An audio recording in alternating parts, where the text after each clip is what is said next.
मेहरबान कददान, अगर आप भी एंटी ग्रीन्स को समझने में नाकाम तो होइए मत परेशान, क्योंकि मैं लाई हूँ उसका समाधान। क्योंकि इस वीडियो में है एंटी ग्रीन्स का पूरा ज्ञान। तो हाँ भाई, आप लोग बिल्कुल सही चैनल में आए हो। तो स्वागत है आप सभी का मेरे चैनल जूलॉजी वाइब इस डेवलपमेंट वाला जी सीरीज में। तो आज क्या पढ़ने वाले हैं तो मैंने आपको पहले ही बता दिया, मेहरबान। तो विदाउट वेस्टिंग टाइम मैं बांटती हूँ आपको आज का ज्ञान। तो भाई इंटीग्रीन्स क्या, हमारा सेल एडिशन मॉलिक्यूल है ना यार। सेल एडिशन मॉलिक्यूल का काम क्या हुआ, सेल टू सेल इंटरेक्शन करवाना या फिर सेल टू ईसीएम इंटरेक्शन करवाना। तो हमारा जो इंटीग्रीन्स है दोनों काम करवाते हैं, सेल टू सेल भी करवा रहे हो, सेल टू ईसीएम भी करवा रहा है। बहुत तेजपाल लड़का है भाई, ठीक है। और जो हमारा इंटीग्रीन्स होता है ये एक डाइवेलेंट कैटाइन पे डिपेंड करता है। जैसे हमारा कैडरीन्स है वो उसको सिर्फ कैल्शियम चाहिए था, ठीक है। लेकिन हमारा इंटीग्रीन्स जो है यार उसको जरूरी नहीं उसको कैल्शियम दो, उसको मैग्नीशियम में भी पकड़ा दोगे तुम, वो उससे भी काम कर लेगा, उससे भी एक्टिवेट हो जाएगा, ठीक है। बस उसको क्या चाहिए, डाइवेलेंट कैटाइन चाहिए, ठीक है। बट ज़्यादातर वो भी क्या यूज़ करता है, कैल्शियम यूज़ करता है। क्यों यार, प्लीज़ ये मत बोलना कि यार वो हमारे कैथरीन से जलता है इसलिए इसको भी कैल्शियम चाहिए। नहीं, ऐसा नहीं होता। क्योंकि हमारे जो सेल्स होते हैं उनके पास कैल्शियम कूट कूट के भरा होता है। तो हमारे सराउंडिंग्स में कैल्शियम बहुत ज़्यादा होता है। इसलिए इंटीग्रीन्स भी बेचारे कहते हैं यार जो चीज़ पड़ी हुई है उसी से काम चला लेता हूँ, गुजर बसर कर लेता हूँ अपना, ठीक है। जो हमारे इंटीग्रीन्स बाबू हैं, प्यारे से इंटीग्रीन्स है, ये होते हैं एक ट्रांसमेम्ब्रेन प्रोटीन जो प्रेजेंट होते हैं एक हेटेरोडाइमर की फॉर्म में। हेटेरोडाइमर समझ लो, डाइमर, दो मोनोमर को मिला के डाइमर बन रहा है ना, ठीक है। तो जो हेटेरोडाइमर है ये कैसे बना होता है, ये दो सब यूनिट को मिला के बना होता है। एक होता है अल्फा मोनोमर, एक होता है बीटा मोनोमर, ठीक है। तो आओ चीर फाड़ करके देखते हैं इस अल्फा और बीटा के बारे में, आओ आओ। तो चलो सबसे पहले पढ़ते हैं हम अपने अल्फा मोनोमर के बारे में, ठीक है। तो जो हमारा प्यारा अल्फा मोनोमर है इसके अंदर ही खुद ही जंग चल रही होती है। ये खुद दो सब यूनिट से मिलकर बना होता है, ठीक है।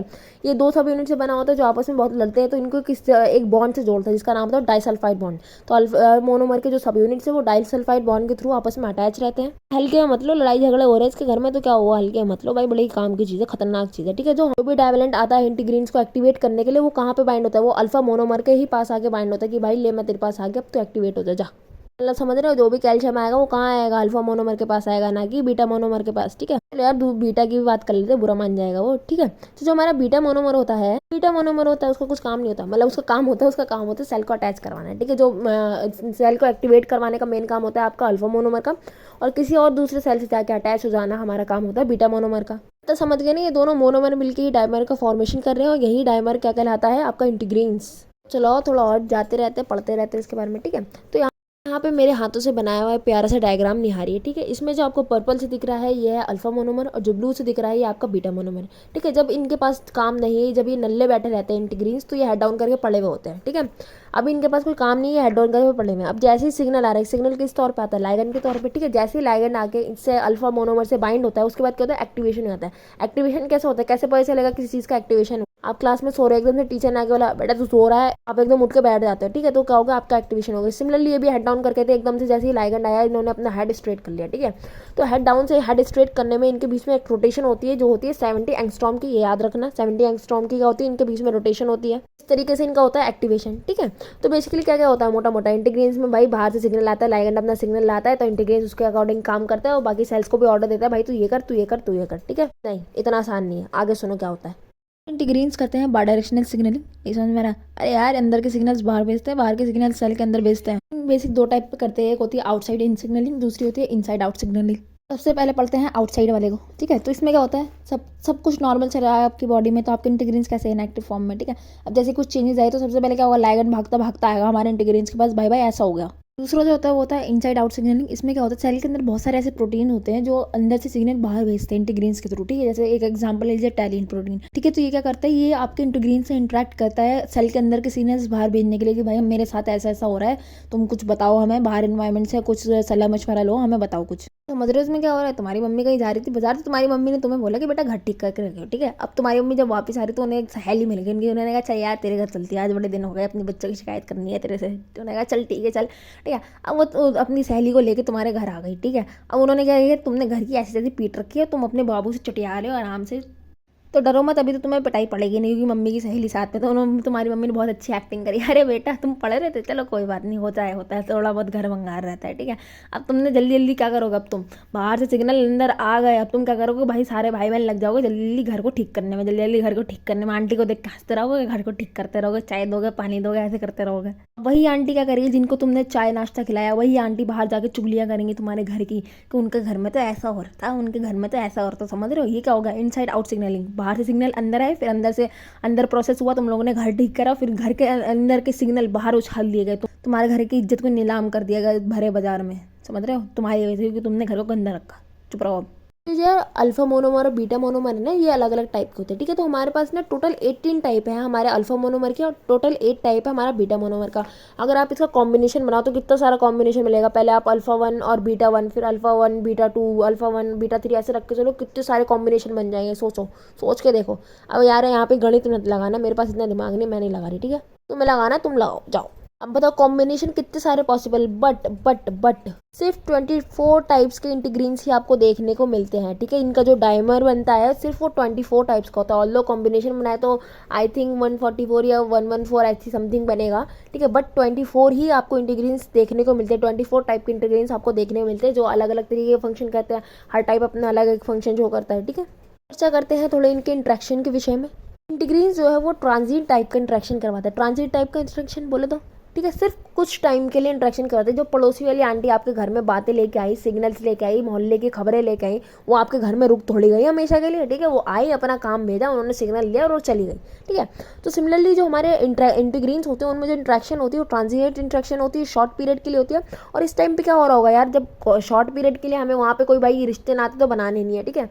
वहाँ पे सेल टू सेल कम्युनिकेशन हो रहा है, ठीक है। एक सेल आके दूसरे सेल को सिग्नल दे दिया उसने, अब भाई उसका काम है आगे फैलाते जाओ। इंटीग्रीन्स अपने इंट्रैक्शन में रिश्तेदारी नहीं बनाते भाई, आओ बैठो चाय नाश्ता करो चलते बनो चलो। हमारे जो इंटीग्रीन्स है ये सेल टू सेल इंटरेक्शन भी कर रहा है और सेल टू ईसी में इंटरेक्शन भी कर रहा है। तो भाई ये बहुत ज़्यादा इंपॉर्टेंट बात है। इसमें भाई रेड कलर से लिख लो, मार्क कर लो, कहीं भी लिख लो, अपने दिमाग में लिख लो, अपने चेहरे पे लिख लो, कहीं भी लिख लो, ठीक है।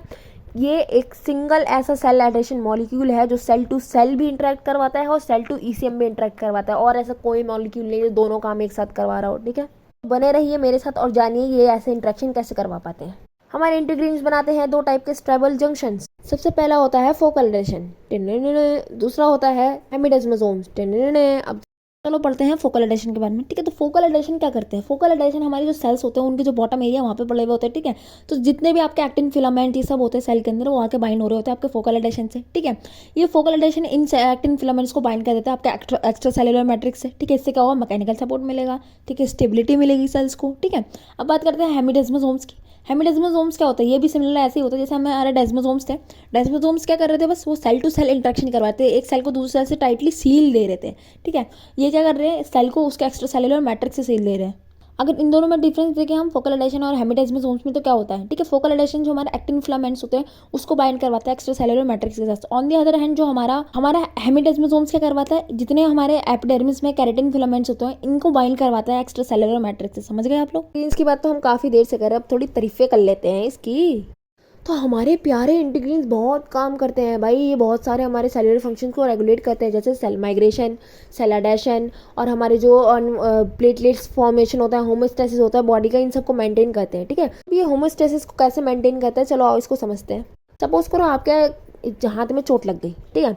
अब चोट लग गई, ब्लीडिंग हो रही है, ठीक है। रुक जाओ, बैंडेज वैंडेज मत लगाओ, ये ब्लीडिंग होने दो, ये वीडियो का एंड होते होते ब्लीडिंग भी रुक जाएगी, ठीक है। जैसे ही आपके हाथ में चोट लगी, जो आपके सेल्स थे जिस एरिया में चोट लगी वहाँ के जितने भी सेल्स थे सबके पास क्या प्रेजेंट था? फाइब्रिनोजन, ठीक है। अब ये फाइब्रिनोजन एज अ लाइगेंड काम करेंगे और भागते भागते जाएंगे हमारे इंटीग्रीन्स के पास। कौन से टाइप के इंटीग्रीन्स के पास? अल्फा 11 और बीटा 3 डाइमर जो होता है उसके पास, ठीक है। क्योंकि ये प्लेटलेट्स का फॉर्मेशन करते हैं इसलिए इनके पास जाएंगे, ठीक है। अब फाइब्रिनोजन के आते ही इंटीग्रीन्स जो है अपना कॉन्फर्मेशन चेंज कर लेंगे। अरे वही अपने जो गर्दन थी उसको सीधा कर लेंगे, एक्टिवेट हो जाएंगे। उसके बाद एक कैस्केड प्रोसेस आपके सेल के अंदर चालू हो जाता है। कैस्केड समझते हो ना? मतलब एक कोई प्रोसेस हुआ, एक कोई रिएक्शन हुई, ठीक है। उसका जो प्रोडक्ट था वो किसी और चीज में काम आया, ठीक है। उसने किसी और चीज को एक्टिवेट करा, ठीक है। ऐसे करते करते उसके बाद आपका जो प्लेटलेट्स है उसको एक्टिवेट कर दिया जाता है। प्लेटलेट्स एक्टिवेट हो गए उसके बाद भाई ऑब्वियस सी बात है, ऐसे नहीं कि प्लेटलेट्स एक्टिवेट हो गए सारा काम खत्म। उसके बाद भी बहुत सारे प्रोटीन, बहुत सारी चीजें लगती हैं, ठीक है। अब यहाँ पे आपको सब कुछ नहीं बता सकते हैं, इतना मुझे भी नहीं पता यार। आपका क्लॉट का फॉर्मेशन होने लगेगा जहाँ पे कट लगी थी आपके। अब देखो क्लॉट का फॉर्मेशन हो रहा है ना, ब्लीडिंग हो रही है ना धीरे धीरे। हाँ, अब क्लॉट का फॉर्मेशन हो रहा है। उसके बाद क्या होगा? एक इरिवर्सिबल एडेशन बना दिया जाएगा, स्टेबल हो जाएगा वहाँ पे। उसके बाद क्या हो जाएगी? वहाँ पे पूरी प्लेटलेट जम जाएगी, आपकी ब्लीडिंग रुक जाएगी, ठीक है। अब देखो रुक रही है ना धीरे धीरे। हाँ, तो रुक गई होगी, अब तो पूरी रुक गई होगी, है ना। तो सोचो भाई कितनी काम की चीज़ है। तो सोचो जरा, सोचो अगर इंटीग्रीन्स में म्यूटेशन हो गई तो क्या भयंकर माहौल हो जाएगा ना यार। अगर इसी वाले इंटीग्रीन्स में हो गई जो अल्फा 11 बीटा 3 इंटीग्रीन्स में ही हो गई जो प्लेटलेट्स को एक्टिवेट कर रहा था, तो यार क्या होगा? तुम तो खून होगे, मर जाओगे। चलो एक्सटर्नल ब्लीडिंग तो समझ में भी आएगी, इंटरनली कहाँ कहाँ पे चोट लग रही है, ब्लीडिंग होती जाएगी, तुम तो खून होकर निकल लिया भाई, ठीक है। तो सिमिलरली जो तुम्हारा बीटा 4 मोनोमर है, अगर उसमें म्यूटेशन हो गई तो क्या होगा? तुम्हारे लंग्स के में स्टिफनेस को इंक्रीज कर देगा, जिससे तुम तड़प तड़प के, बोलना नहीं चाह रही मगर बोलना पड़ेगा, तुम तड़प तड़प के मर जाओगे यार। और इसी तरह अगर तुम्हारे अल्फा 7 में म्यूटेशन होगी तो तुम्हें क्या हो जाएगा, तुम्हें कार्डियोमायोपैथी हो जाएगा, कंजेंशनल मायोपैथी हो जाएगा। यार सोच, पूछो मत क्या क्या हो जाएगा। तुम्हारा दिल तुम्हारे शरीर में खून पहुंचाने में असमर्थ हो जाएगा। सोचो यार, बहुत भयंकर है। बस बस ज़्यादा मत सोचो, ज़्यादा मत सोचो, कहीं तुम्हारा बीपी भी बढ़ गया तो इसी के साथ इस वीडियो की यहीं पे समाप्ति होती है। अगर आपको वीडियो पसंद आए तो लाइक शेयर सब्सक्राइब करना बिल्कुल ना भूलें। Thank you.